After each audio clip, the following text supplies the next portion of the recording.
आप सभी को प्रणाम। जय गुरुदेव। आज के इस अध्याय से पहले सभी मिलकर गायत्री मंत्र करेंगे। ओम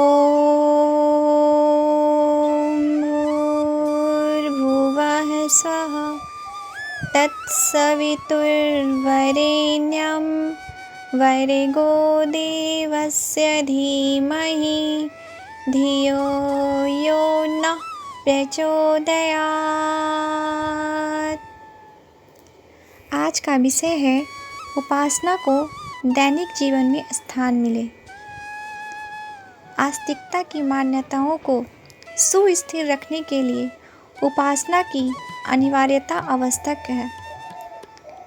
स्थूल वस्तुएं हर समय आँखों के आगे उपस्थित रहती हैं और उसका अनुभव इंद्रियों से बार बार होता रहता है, पर जो सूक्ष्म है, अदृश्य है, उसका यदि विशेष रूप से स्मरण चिंतन न किया जाए तो उसका विस्मरण हो जाना स्वाभाविक ही है। उपयोग में आने वाली सामान्य वस्तुएं भी यदि बहुत दिनों तक व्यवहार में नहीं आती तो हम उन्हें भूल जाते हैं। मनुष्य का स्वभाव है कि कुछ भुलक्कड़ ढंग का है। यदि ऐसा न होता तो उसके मस्तिष्क में पुरानी स्मृतियाँ इतनी अधिक भरी रहती कि नई बातों को सुनने समझने का स्थान ही नहीं बचता। यह भुलक्कड़पन उन बातों पर तो बहुत ही अधिक प्रभाव डालता है जो सामने नहीं है, दिखती नहीं है तथा इंद्रियों द्वारा अनुभव में नहीं आती। ईश्वर भी ऐसे ही एक अदृश्य सत्ता है जो न तो इंद्रियों से अनुभव में आती है न आँखों से दिखती है। ऐसी दशा में आम तौर से लोग उसे भूले रहते हैं। यूँ कहने को तो हम ईश्वर को जानते हैं और मानते हैं, उसके संबंध में बहुत कुछ पढ़ते सुनते भी रहते हैं, किंतु वह मान्यता एक धुंधली सी छाया मात्र बनकर मस्तिष्क के किसी कोने में पड़ी रहती है। इतने मात्र से आस्तिकता का उद्देश्य पूरा नहीं हो सकता। कुविचारों को रोकने और कुकर्मों पर अंकुश लगाने के लिए ईश्वर की एक स्पष्ट स्मृति हमारे हृदय पटल पर अंकित रहनी चाहिए और उसका वैसा ही स्मरण रहना चाहिए जैसे हमें अपने घर में रहने वाले निकटस्थ कुटुंबी परिजनों का रहता है। इसके बिना ईश्वर का भय एवं प्रकाश हमारे अंतःकरण में स्थिर न रह सकेगा। आस्तिकता का उद्देश्य तभी पूरा हो सकता है जब ईश्वर को हम अपने सहचर के रूप में अनुभव करेंगे। कुविचारों का अवसर आते ही, कुकर्म की इच्छा जागते ही भगवान हमारे आगे एक धर्म उपदेशक के रूप में, न्यायाधीश के रूप में, पुलिस अधिकारी के रूप में उपस्थित हो सकते हैं। सन्मार्ग पर चलने की जब आकांक्षा उठे और सामने प्रस्तुत कठिनाइयों के कारण मन आगे बढ़ने से हिचकिचाए, तब भगवान का स्वरूप उत्साह बढ़ाने वाले, प्रेरणा देने वाले एवं समर्थन करने वाले के रूप में सामने आना चाहिए। हिम्मत बढ़ाने वाला कोई उत्साही व्यक्ति साथ हो तो मनुष्य बहुत कुछ कर गुजरता है। यदि सन्मार्ग के पथ पर प्रस्तुत कठिनाइयों को कुचलते हुए आगे बढ़ा जाने का प्रोत्साहन भगवान की ओर से प्राप्त हो तो मनुष्य क्या नहीं कर सकता। परमात्मा का मूर्तिमान रूप हमारी आँखों के आगे विचरते रहते हैं।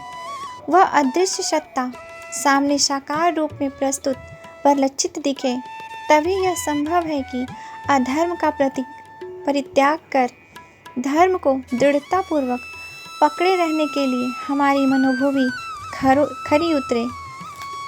अदृश्य परमात्मा को दृश्य रूप में साथी और सहचर के रूप में अनुभव कराते रहने का महान कार्य उपासना द्वारा ही पूरा हो सकता है। जब ध्यान, पूजन, अर्चन आदि के विधान इसीलिए बनाए गए हैं कि उस आधार पर बार बार मनुष्य परमात्मा का मनोयोग पूर्वक स्मरण करे और उस स्मृति के आधार पर प्रभु को अपने निकटवर्ती संबंधी, कुटुंबी, साथी एवं सहचर के रूप में उपस्थित रहता हुआ सदा अनुभव करता रहे। पूजा से इसी मनोवैज्ञानिक आवश्यकता की पूर्ति हो सकती है। बार बार स्मरण करने से दो बिछड़े हुए विरहीजन अपने प्रिय की और भी अधिक निकट हृदय में बसा हुआ अनुभव कर सकते हैं। तो क्या परमात्मा को इस प्रकार स्मरण करके निकटवर्ती के रूप में अनुभव नहीं किया जा सकता?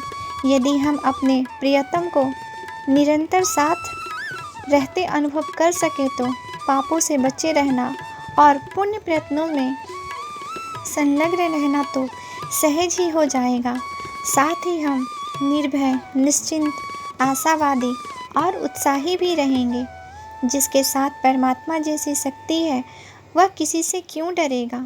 चिंता, भय, शोक, निराशा का उसके लिए क्या कारण शेष रह जाएगा? उसे अपना भविष्य उज्जवल और भाग्य प्रकाशपूर्ण क्यों दिखाई न देगा?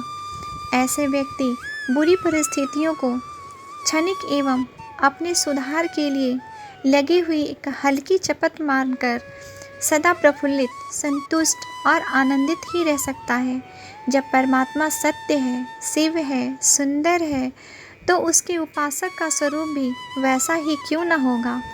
परमात्मा समस्त सत्प्रवृत्तियों का एवं अनंत शक्तियों का केंद्र है।